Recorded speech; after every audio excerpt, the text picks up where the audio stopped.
nandito po tayo upang kumustahin si Chantal Anicoche. Isa po siyang Filipino-American, PhilAm, no, na batang babae na nandyan. Siguro narinig nyo na, natakbuhan siya sa Mindoro. No? Ngayon ay hawak ng Philippine Army. Gusto po natin malaman bakit po hanggang ngayon ay hawak pa rin siya sa loob ng kampo. Kung kakasuhan po siya, okay lang yun. Okay, kung kakasuhan, may karapatan, di ba? Dapat kasuhan sa loob ng 24 hours. 2 araw na po. Karapatan ng sinuman na paghawak ka ng law enforcement, ng mga opisyal ng law enforcement, may karapatan kang makausap ang sino mang gusto mong kausapin. May karapatan ka na magkaroon ng abogado, no? Ngunit 2 araw na po, hawak siya ng militar at hindi pinahihintulutan makausap ng kahit sino man. Kaya po nandito tayo. Gusto natin malaman ano ba ang kalagayan ni Chantal. Gusto rin natin humingi ng paliwanag sa mga opisyal ng Philippine Army, bakit nyo hawak ang isang sibilyan yamang hindi naman siya arestado o hindi naman siya kinakasuhan, no? So kailangan ilinaw yon, dahil kung wala pong matibay na legal na batayan ay labag na po sa karapatan yon.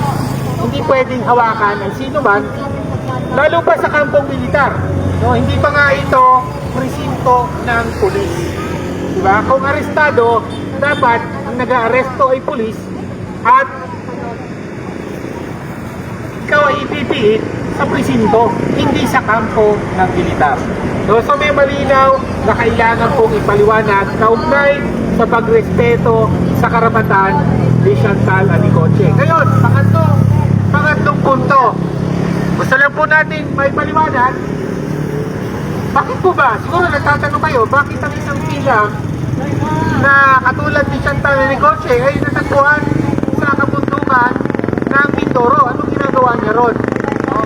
Sabi ng Migrante International na nandito ngayon at kasabi si Chantal ng Miss Migrante International sa US, nagpunta siya rito upang maintindihan ang tunay na kalagayan ng kahirapan ng mamamayan. Alam natin ang isla ng Mindoro ang isa sa mga pinakamahirap na isla sa buong Pilipinas.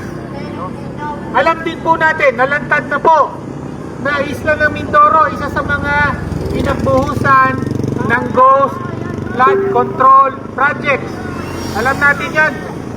Daan-daang milyon ang binuhos sa Mindoro, pero hindi naman pinakinabangan ng mga mamamayan ng Mindoro. Napunta sa bulsa ng mga opisyal, mataas na opisyal ng gobyerno at mga kontraktor.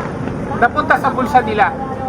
Kung ginamit po ang pondong yon para sa kabuhayan ng mamamayan ng Mindoro, para sa edukasyon, sa mga eskwelahan, sa mga health center, sa pabahay, sa pagtulong sa mga magsasaka at katutubo ng Mindoro, di sana mas paunlad ang isla ng Mindoro.